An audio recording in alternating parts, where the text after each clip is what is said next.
You can bake with them. Those are expensive. Yeah, I know, but apple pie. Ami's got an apple budget.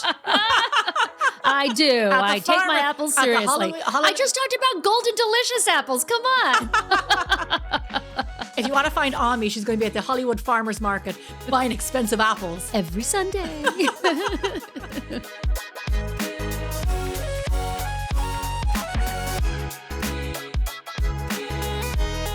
And I have one question for you, because you are the expert. You're the only person I know who knows about hygge, so you're my expert. Before the holiday rush kicks in, I want to have an afternoon chilling out and doing some relaxing baking. This reminds me of chilling out, relaxing and cooling. What are some good hygge recipes? This is Ruth from Facebook. Oh, well, slow baking. I mean, I think classically we think about like baking bread. Yeah. For sure, just taking the time to knead, the smell of the baking bread. It's a big loaf you can share with people. Baking pies is always again, it's just something it smells good and you've got to let it cool for a while. So you have this time when you're enjoying just the smell and anticipation of that, which can be really lovely. I think sometimes just slower bakes, things that just maybe take a little while. Or you could even just do which is a little quicker, but any kind of a quick bread. Smells, they're all often, something with some good spices in them. I definitely would lean towards the spices, definitely, because we talked about, remember, evoking those memories. Yeah. Well, I'm going to throw one into the hat there, and this is what does it for me, is so crock pot recipes, savory, yes, but my sweet crock pot desserts, including my gingerbread in a crock pot. Oh, yeah. That is hygge vibes for sure. Oh, yeah, you're going to be smelling that for hours. It's going to smell good, and then it's going to be really soft. Warm it gets better the next day. Yeah. You have to have a tub of vanilla ice cream. That's on biggerbolderbaking.com. That is the recipe for the season. Yes. It's not the most attractive looking. It's very easy to make, but it is so delicious. Yeah. Yeah. So cozy. That's lovely. Thank you, Ami. Thank you, Gemma. I feel like I'm ready to, put on another sweater and get some cozy baking double going sweater on. It. Ami's going to double sweater it. Start a new trend. Okay. An easy crowd pleaser recipe to bake for guests besides fried ice cream. Easy, I think, if we're going to easy, I think our oatmeal chocolate chip bars are super easy. Oh, yeah. And they make, 9 by 13, a lot of different, bars. Everyone loves them. And they you don't have to wait for them to chill in the fridge or anything. So you can make it in an hour and have it ready to go. Yeah. And you bake them? Yeah. Do you know what? This is my new thing. I've kind of only gotten wise to this lately, is cookies, but in a pan. Yeah. There's no scooping. And then you also get more center. Yeah. Less crispy and more center. More gooey. center gooey. Yep. Yeah. Exactly. I like that. That's a good idea. And I would Those say are great. crowd pleaser dinner is our sheet pan fajitas. Oh, yeah. Those are super easy. You throw it all in the pan. I love it so much. Actually, I'm making a sheet pan tonight. The sheet pan gnocchi. That's it from the book, too, because it's one of our favorites. Yeah. I have a question. Do you boil your gnocchi beforehand, or do you just put it in? Just put it in. Yeah, I've heard people do that, but Yeah. I haven't tried it yet. I love it. You know why? Because also the outside gets crispy. Oh, yeah. And I like that. So fascinating. Yeah. Yeah, I've heard other people do that, or they make kind of a baked dish, but they don't cook it off beforehand. I'm gonna try that. Yeah, you that should. sounds good. It's really good. And this still happens to me. And so I don't think I have the correct answer for it. Why does my cake sink in the middle? Now, I do know that there's multiple things that can make that happen, but from your experience with cake making, what's the biggest reason that can happen, sinking in the middle? For the longest time, I just blamed the kitchen gods. Right? I was sure that was it. I think it's often, well, as you said, it can be multiple things. It's often the leavening that's not right. It could be temperature. It could be, I don't know, what else could it be? Temperature, well, my researcher leavening? says it could be undermixing. So I will say from my experience, I always have the rule about not opening the oven. I think we all have that, within the first 20 minutes. And then I think it does come down to the leavening. I think sometimes I add too much baking powder and then I think it collapses. Could it be lack of structure in the cake? Yeah, maybe. Over whip the eggs, you've got too much air. And then sometimes oven not hot enough. Mm. And then, yeah. So it's it can be a multitude of things, I think. Mm-hmm. I'm thinking about the cake as it dips in the center. Yeah. And I'm thinking whipped cream. That's what, you know what? So I went to Absolutely. I went to Ballymaloe when I was 23 in East Cork. I'm sure you know of it, with Darina Allen, and that's what she would say to us. She was like, if anything goes wrong, if something like this happens, if your cake falls in the middle, just like fill it in and move on. Like give it a new name and move on. People will still eat it. They'll still enjoy it. You'll be fine. That would be a Julia Child comment as well. Yeah.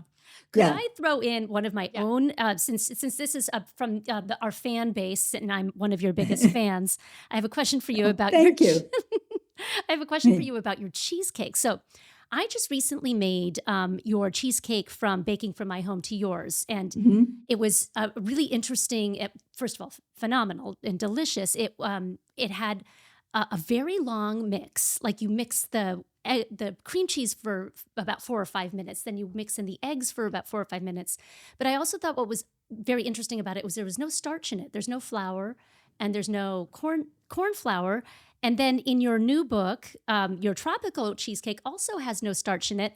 And I always thought you had to have starch in cheesecake. So what I wanted to know was, can you leave starch out of all cheesecake, or did it have to do with the mixing technique? Was it because you mix it for so long that you can leave out the starch? You know, I don't know. But when I wrote Baking from My Home to Yours, which is now, the book is almost 20 years old, and I worked on it for over 4 years. So it was a while ago. Mm-hmm. I had never made a cheesecake that had starch in it.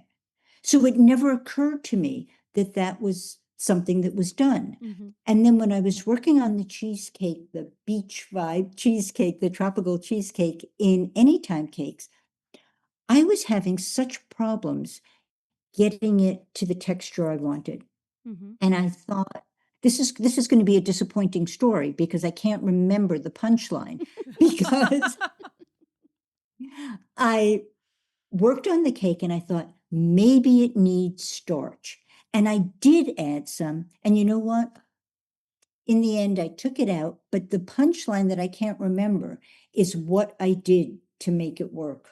Well, Sorry. Well, that's okay. You know, it's interesting because the first cheesecake from your other book, you mix it for like longer than I've ever seen mixing for any other book. So I was wondering if the long whipping was what replaced whatever starch does in a cheesecake, or if it was you talked about needing it to aerate the batter. So I was like, oh, Yeah. is that why there's no starch? It was perfect because I have so many friends now who are gluten-free. So I often turn to cheesecakes. And I've been sticking with Basque cheesecakes because there's no crust and there's no flour in there. But I really wanted to make a traditional cheesecake this time. And I could make a gluten-free crust, no problem. But there's always that issue with the starch. So when I was like looking at your recipe and I was like, oh, this is perfect. I don't have to worry about that. And it was delicious. And I didn't miss it. It didn't taste like anything was missing. You know, I'm going to, we don't have to do this right now, but I'm going to think about and see if I can find, as I said, in the way back time, I don't remember there being starch in cheesecakes. I'm going to take a look. Mm-hmm. Mm-hmm. Yeah. Okay.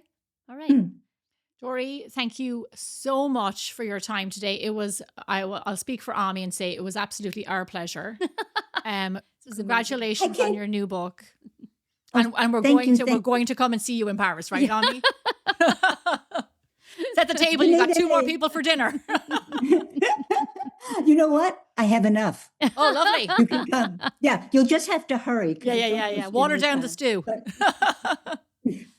Thank you so much. I'm so glad that I got to meet you this way. It's really it's lovely to meet you. Thank you so much for lovely conversation. Such a pleasure to talk with you, Dory. Thank you for your time. Well, there is one question, but I think you've already answered it, which is, isn't barmbrack made with yeast? Which you've both ways. Yeah, it's made both ways. I don't have a yeasted recipe on the website. Mm-hmm. And maybe, I don't know if It's very different. It's lovely. I love both of them. The yeasted one you can put in the toaster and toast.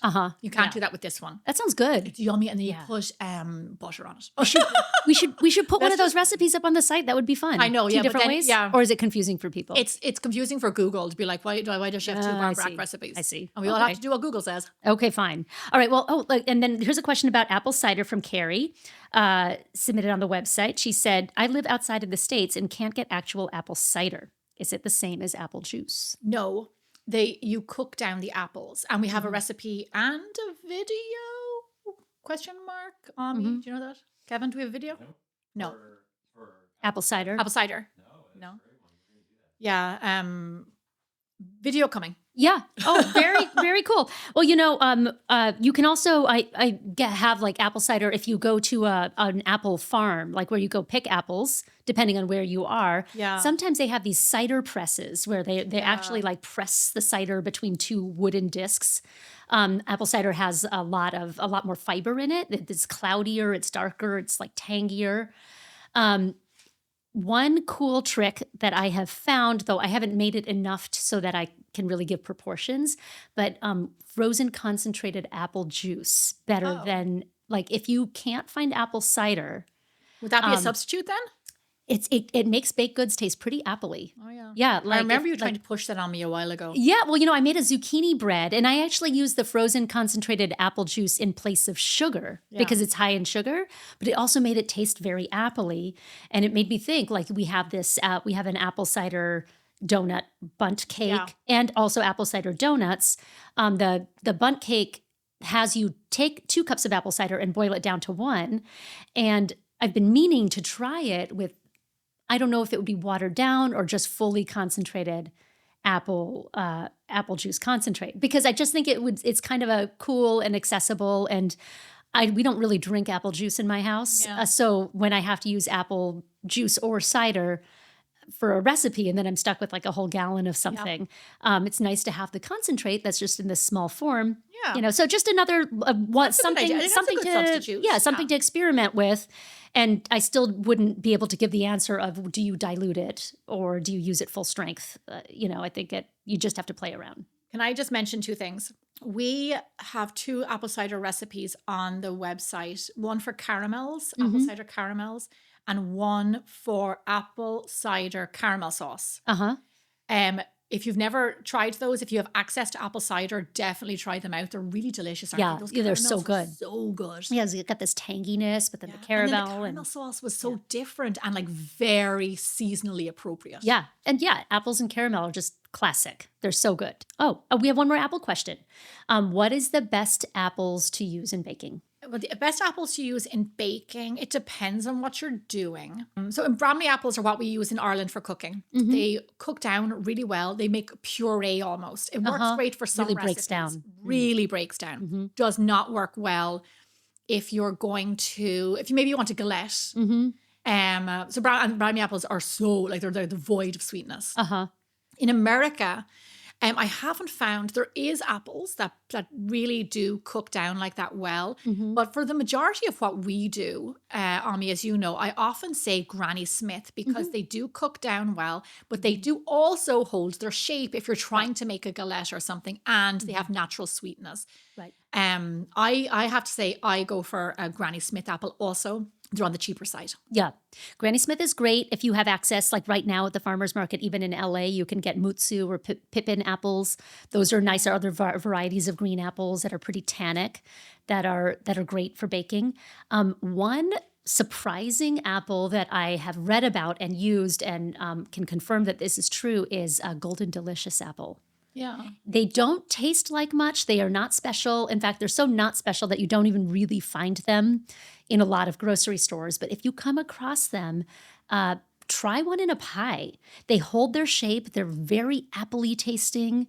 They work so much better baked than eaten raw. Yes. And then on that note, what apples are good? Some apples are not good for because they don't lose their shape.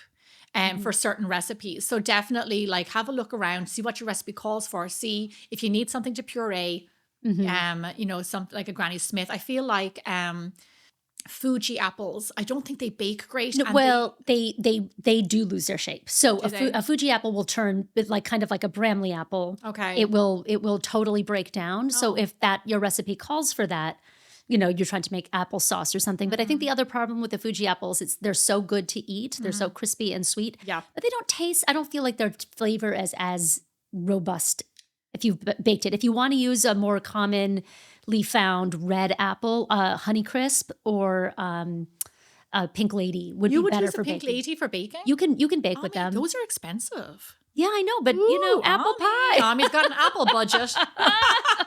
I do. I take my farmer- apples at the seriously. I just talked about golden delicious apples. Come on. If you want to find Ami, she's going to be at the Hollywood Farmers Market buying expensive apples. Every Sunday. Okay. Yeah, I think that's it for our questions. So Great. Is that my part? Is that yeah, you want to take us out, Gemma? Sometimes I forget. And that's it. I hope you enjoyed this week's episode. I know I did. Thank you very much for tuning in. Make sure to like and subscribe wherever you watch and listen to your podcasts. And I'll see you back here again really soon. Take care. From HRN and the Bold Baking Network, you are watching the Knead To Know Baking Entertainment podcast.